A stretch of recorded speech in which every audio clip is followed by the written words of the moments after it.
Hash 1400. Aha. Webale nnyo. Akumenyera ku mbubuuti ezannabuzaana si yabeera akusuulidde omwoyo ng'ogw'enkoko emaamize.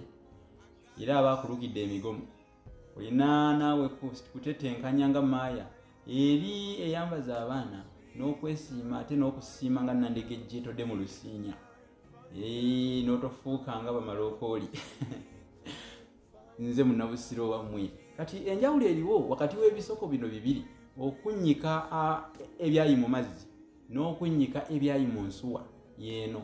Okunnyika ebyayi mu nsuwa kwe kuva mu kifo amangu oba okukola obwangu. Nti awe bamubulidde nti nno maama we mulwadde oba bamubulidde nti nnyina mulwadde, ebyayi yabinyise mu nsuwa n'agenda alabe.